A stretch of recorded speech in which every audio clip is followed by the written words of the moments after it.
March brown patterns are a springtime staple for much of the country's trout.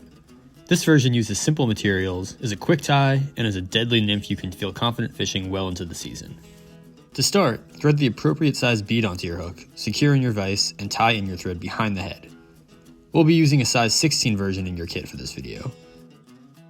Continue laying thread down the hook shank until you're about above the barb.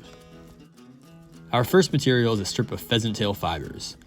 Pull off a cluster of 4 or 5, align them roughly, and set them down on top of the shank. You'll want this tail to come off about half a hook shank in length from its tie-in point. I like leaving it a little long so it's easier to work with, then tying it in loosely and gently pulling on the butt end until the tail is at the desired length. Then a few more lighter wraps will lock it in place. Tie the pheasant tail butt end up to the hook bead, then snip the excess. Silver wire will give some segmentation to our nymph's body, as well as make it more durable. Cut a piece from the larger strand and tie in its tip behind the bead. Start binding it to the shank with your thread as you wrap it towards the tail, then stop just about where you added your pheasant. Leave the wire pointed to the back of the shank for now. Now take the brown dubbing from your kit and start wrapping it around your thread in a thin noodle.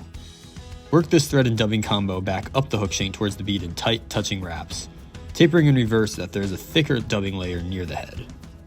When you've reached about a bead's length behind the already existing bead, stop adding dubbing and go back to your wire. Take open, even wraps over the body to hold in your dubbing and smooth out your taper. You can make your last wrap over the end of the dubbing layer and straight onto the exposed shank, then tie off with your hanging thread. Helicopter off the remaining tag end and set it aside for another fly. Now take another healthier clump of pheasant tail feathers and tie them in so that their tips face forward, extending just over top of your bead head. Use a needle or bodkin to part the tips so that they angle off slightly on both sides of the head. Then make a few more wraps back to secure the tips before snipping off the butt end tag. Our last material are these longer, lighter colored turkey feathers that will serve as our wing case. Strip off a healthy clump from the feather and start tying it to the shank with the butt end facing forward.